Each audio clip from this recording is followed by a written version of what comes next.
Hello again and welcome to another Mordian Mondays. This is episode 54 and this week guys I have been doing lots and lots of painting on my bolt action army, and a big thing to report is I've finally broken the 500 point mark. And for those of you that don't play bolt action, 500 points is quite a serious mark, a serious milestone, because many bolt action games are played at either 500 points or they're played at 1,000 points. You can sort of do 750, but 1,000 points is typically the max that you'll do for a bot action game if you're doing a 1 versus 1. And I've reached 500 points, which is sort of the first. I could stop now. Having a 500 point bot action army that's it. You could say that army is finished if you wanted to. 1,000 points is sort of the equivalent of 2,000 points, but it may be sort of the equivalent of 2,500 points in 40k. But yeah, I tend to find that most people play either 500 or they play 1,000 point games. And I have finally got fully painted 500 points of my Imperial Japanese army, and I have been painting vehicles for the first time in what feels like years and years. I've actually been painting vehicles.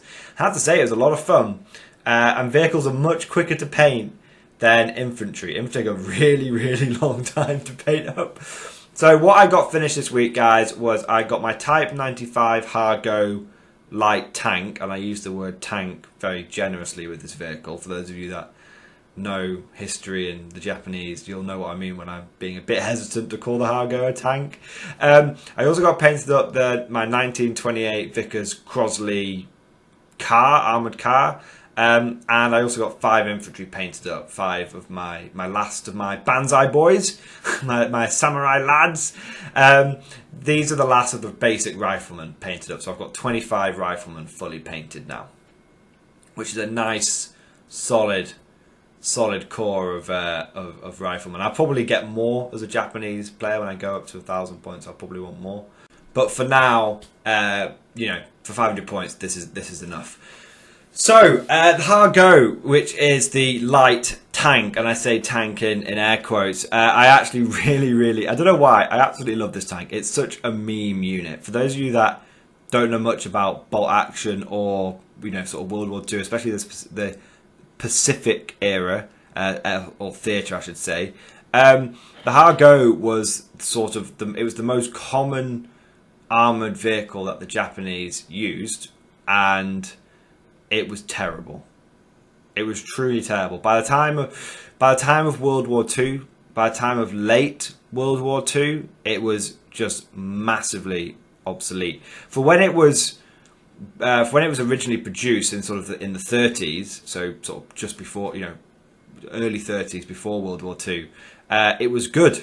It was a pretty good little tank, and it was designed as an infantry support vehicle. But by the time it started, and in the early stages of World War II, up until sort of 1941, even 1942, it was kind of okay, but they never updated it really. They made some turret changes and whatnot, but they never really updated it. So you had tanks which were just so obsolete going up against things like Shermans. And in Europe, the Sherman tank of the American Sherman gets a bit of a bad rap. In the Pacific, the Sherman was like a tiger tank for the Japanese to try and deal with. They really couldn't deal with it. Japanese armour has a terrible reputation, and to be honest, late World War II, it's deserved. So this is an absolute meme unit. The Type 95 Hargo. Me and my bolt action mates just call it the meme go. Just call it the meme go. We don't even sugarcoat it. It's just a meme go. There is, I think, one recorded incident of a Type 95 beating a Sherman in a head-to-head battle. Out of all the battles they had, one incident, and that was when the Hargo got a really lucky shot and managed to fire a shell down the breech of a Sherman and blew it up. Literally a 1 in a million shot. I think that's the only recorded time. One of the very few recorded times when Hargo went head-to-head with a Sherman and managed to beat it. So yeah, it was actually, like I said, it was really good in the early stages of the war. And in pre-war, it was more than adequate to deal with the Chinese forces that the Japanese found themselves facing. A lot of people didn't know this. I didn't know this until I started looking into World War II, which was around the same time as me playing Hearts of Iron 4.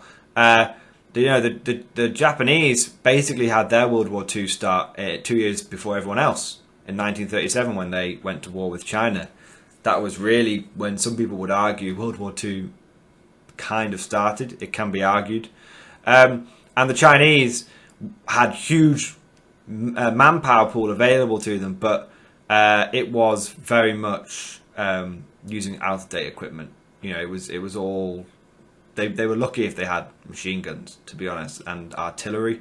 They had a lot of dudes with rifles, and that was pretty much it. And they had very few of their own tanks and very limited anti-tank weapons. So the Hargo was perfect in that situation. It was a light tank. It was fast. It could keep up with the infantry, and it had a little anti-tank gun, a low velocity anti-tank gun that it could sort of pop little armoured structures with and pop through defences with. And it had a couple of machine guns, one on the front, and it could spin one for rear defence, but they never really used it for rear defence. What they used to do is, if they weren't facing any armoured targets, they'd spin the turret round and basically have a double machine gun tank.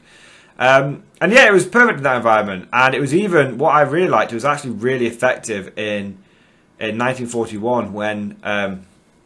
1941, 1942, when the Japanese went bonkers and decided to attack Great Britain and the United States basically at the same time, and it actually really caught the British by surprise because it was such a light tank. It was such a light tank that it was able to use roads and go through bits of bits of terrible terrain that heavy vehicles couldn't traverse, but the Hargo was such a light vehicle that it could, and so they were very effective using it to outflank people. So that's why I really like this little vehicle, because it could punch well above its weight, but unfortunately it was just so obsolete by the end of it, and it was paper thin.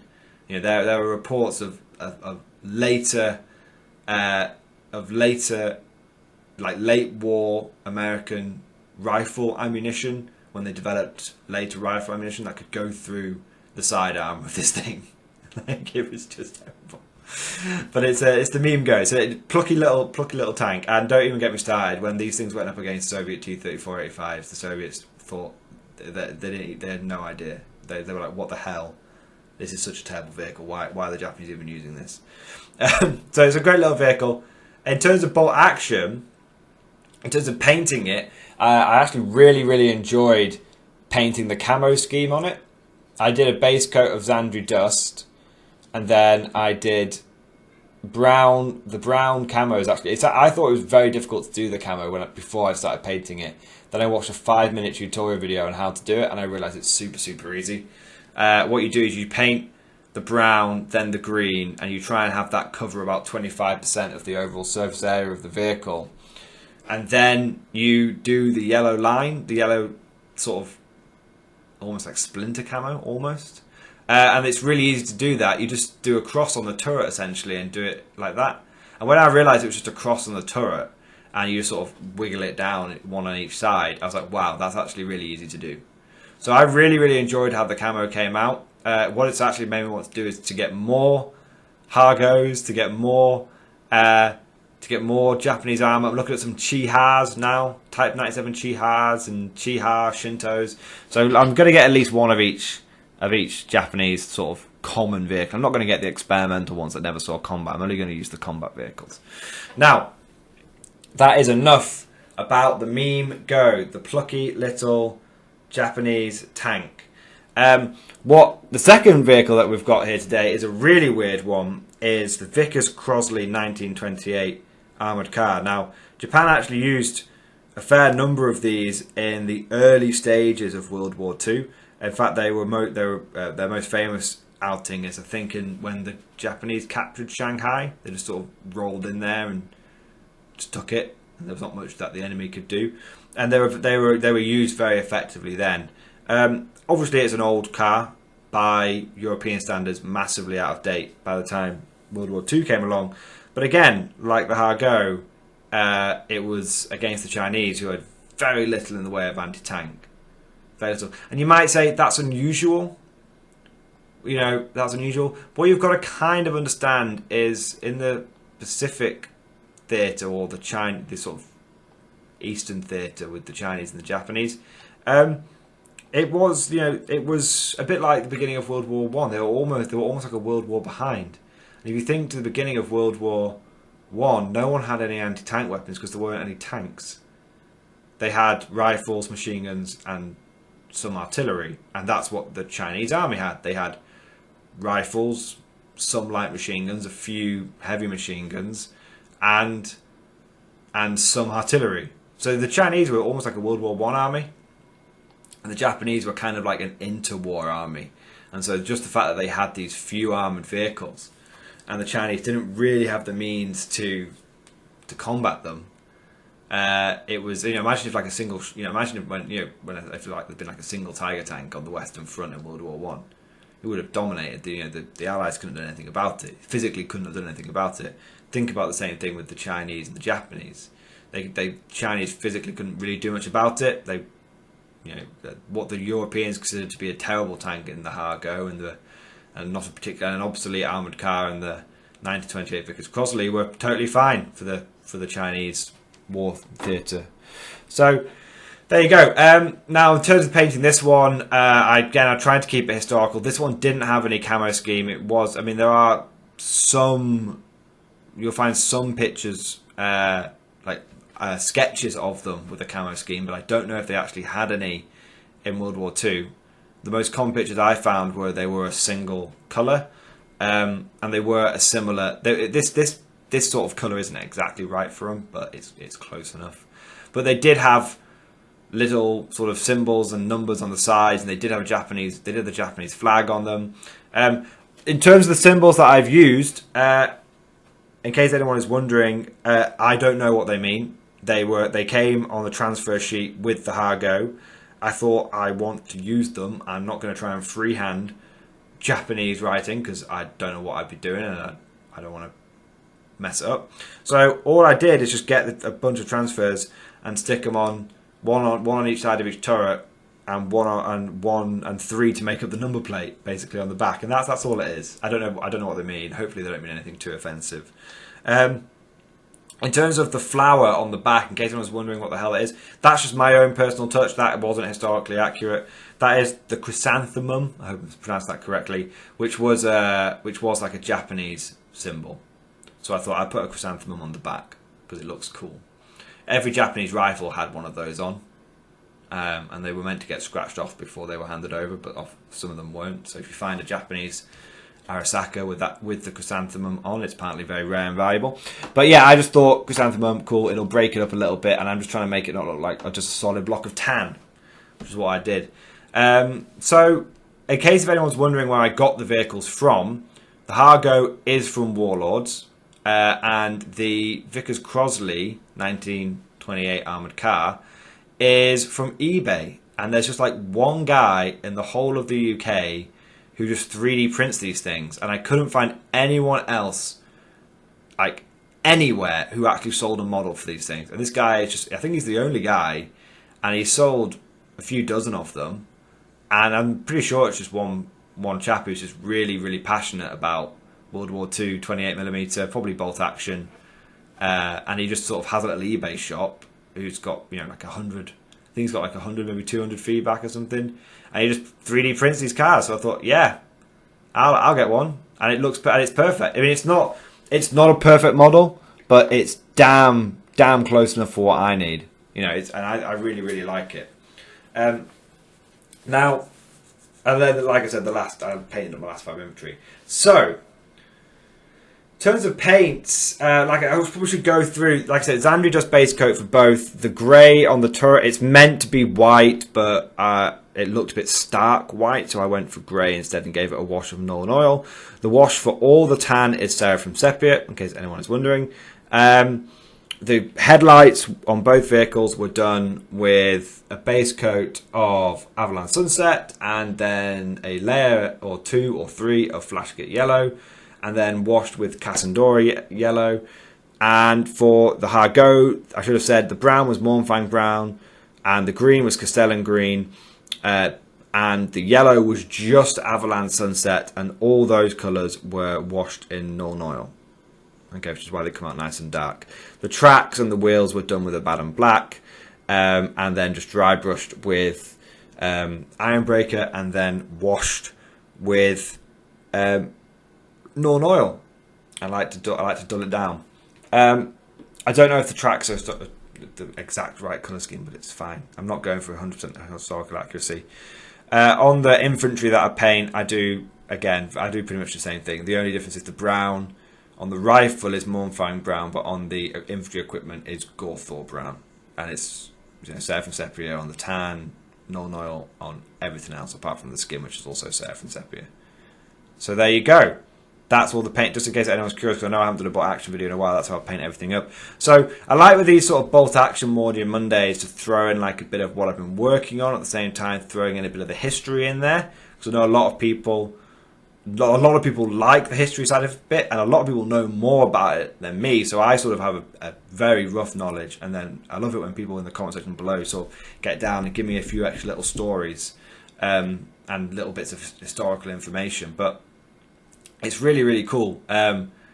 Pacific Theatre, I think, especially, I don't know if it's the same around the world, but definitely in the UK, is almost like the half-forgotten theatre. It's not fully forgotten, but it's the half-forgotten theatre. It's like, oh yeah, we fought the Japanese. It's like, you always have to remind them, like, oh yeah, they actually, World War II ended when the Japanese surrendered, not when the Germans surrendered. Weird. And that's why in the UK we have VE Day, like Victory in Europe Day, but it's not the end of the war, it's just victory in Europe. It's a bit mind-boggling how the Japanese sort of clung on despite the fact everyone else gave up. And then they obviously ended up giving up as well.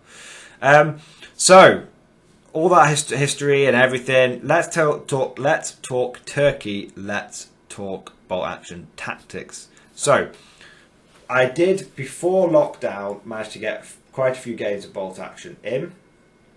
And before the second lockdown, actually, because we had lockdown, no games, relaxing of lockdown, and then it came back with a vengeance, the virus. So back into lockdown again now. And in that intermediate period, I was able to, in my social bubble, and it was all, being very careful with all the regulations and everything, able to get a few different games in, and for example got some bolt action games in as well. And what I found was really, really powerful is the fact that the Japanese armour is terrible. Okay, that's not to be disputed, but it's very cheap, very, very cheap points wise, and that is not to be underestimated. So at 500 points, it's actually quite rare. Not quite rare, sorry. At 500 points, it is uncommon for anyone to field a vehicle. It's just uncommon. Okay? And most comparative armoured vehicles available to your opponents, to the Hargo and to the armoured car, are more expensive.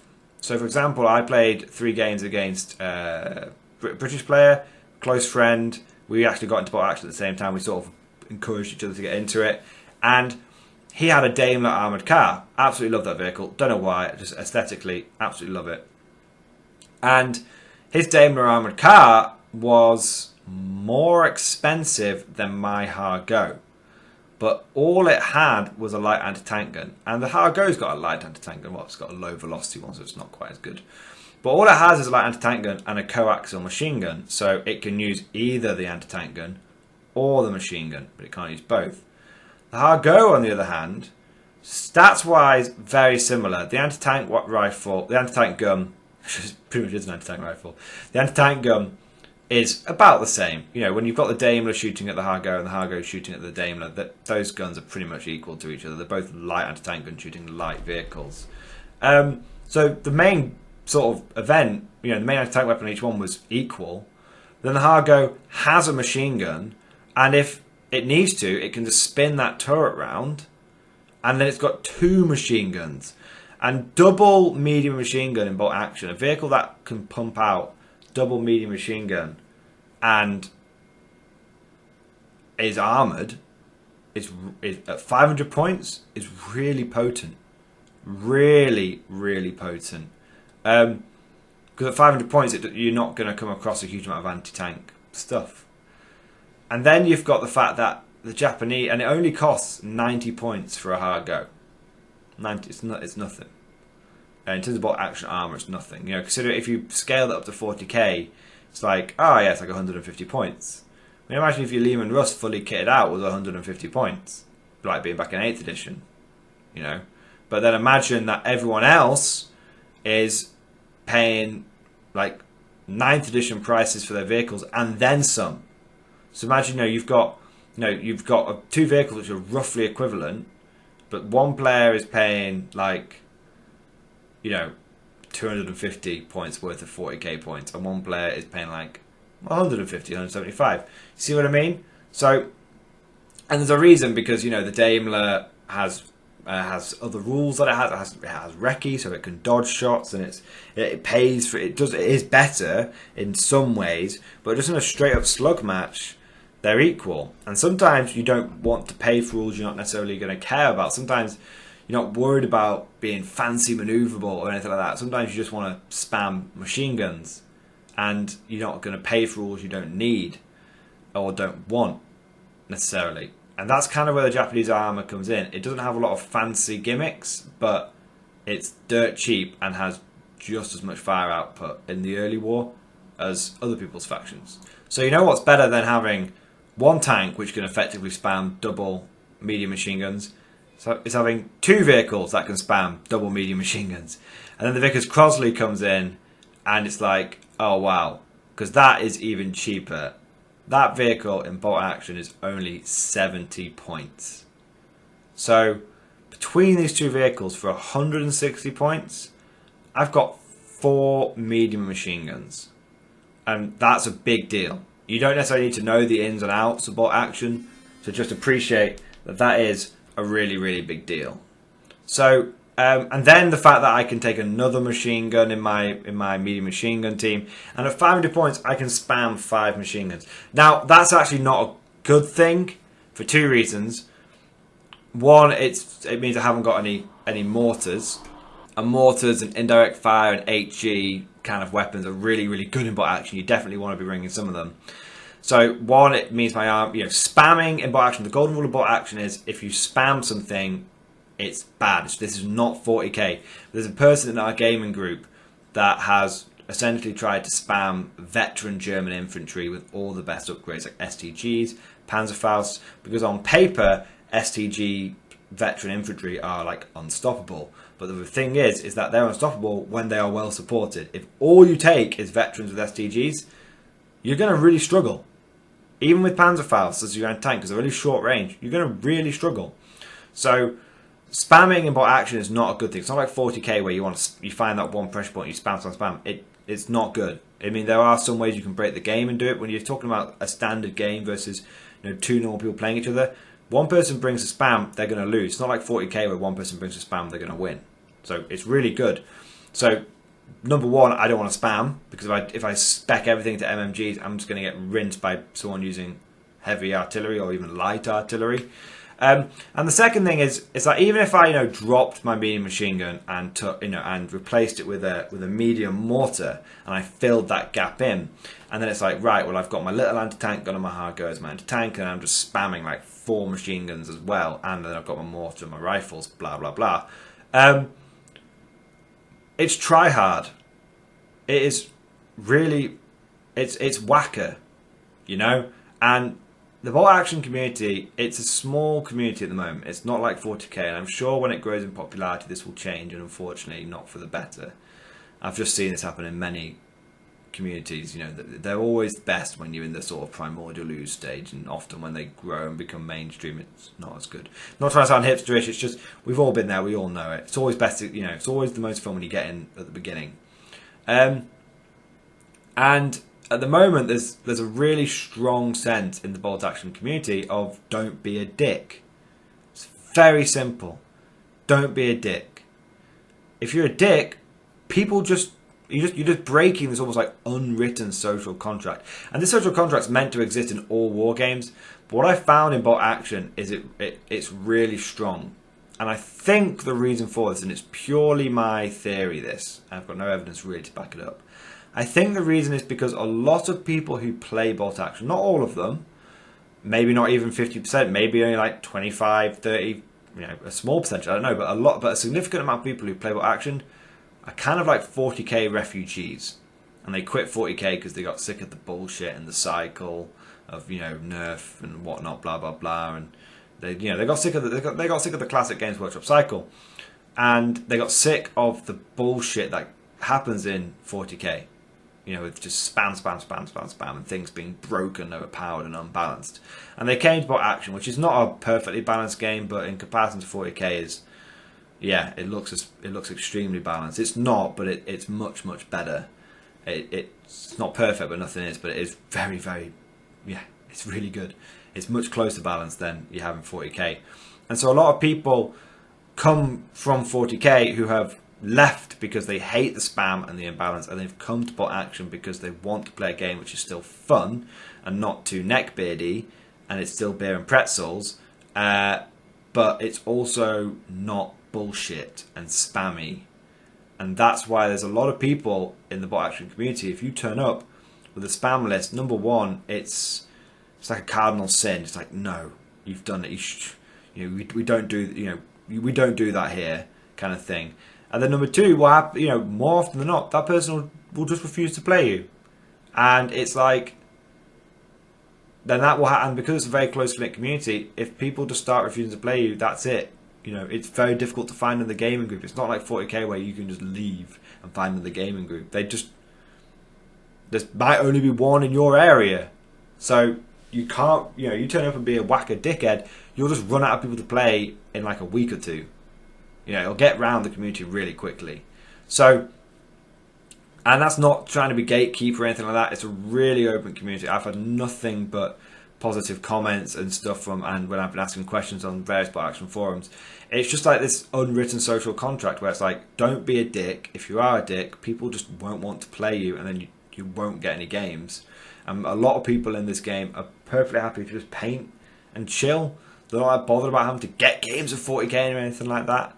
And it's just like I say, it's just a social contract, and it's very much, it's weird. It's a very strong feeling throughout the bolt action community. Very strong feeling.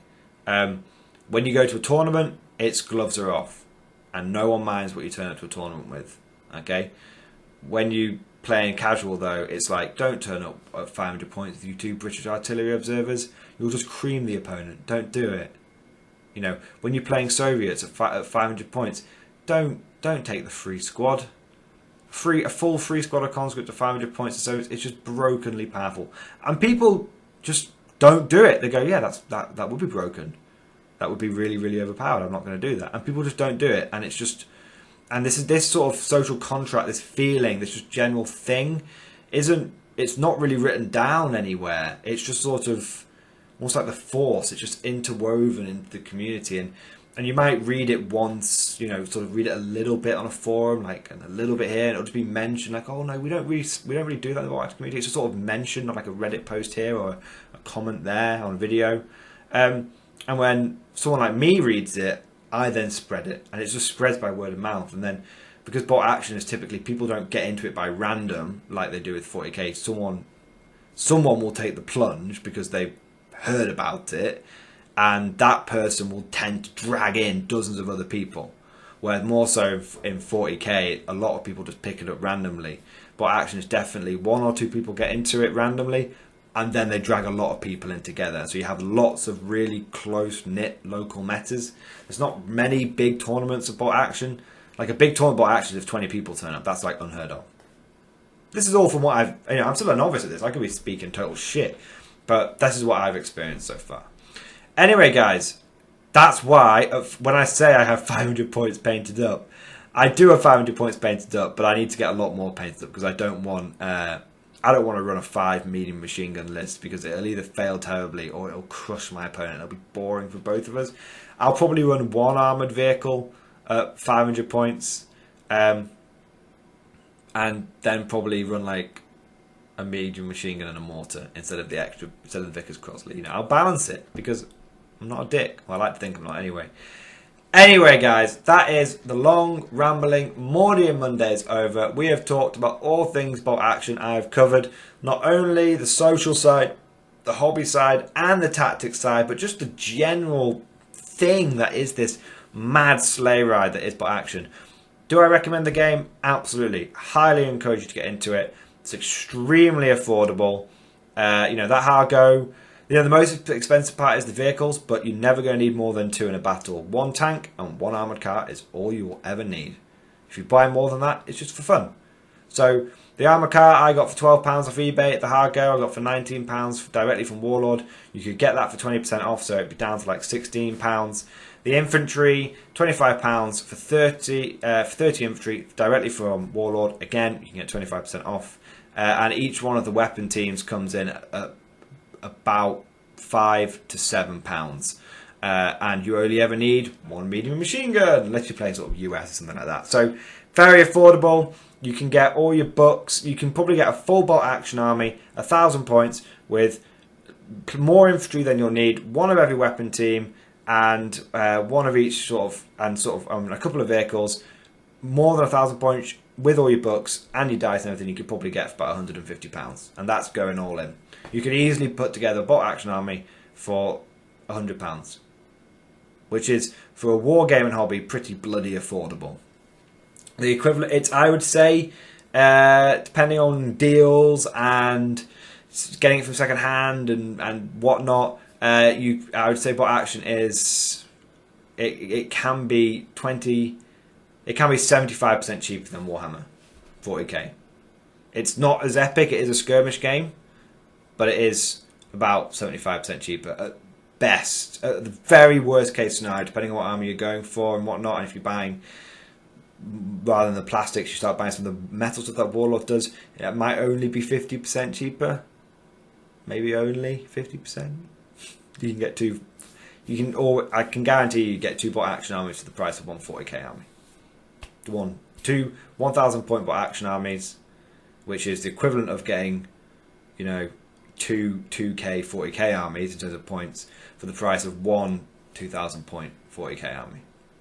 So there you go. So you can, in equivalent of 40k points, you can basically get 4,000 points of bolt action for the cost of getting 2,000 points of 40k in terms of price and everything and armies. Anyway, guys, hope you have enjoyed this video. Please leave lots of comments down below, and of course, I'll see you guys next time.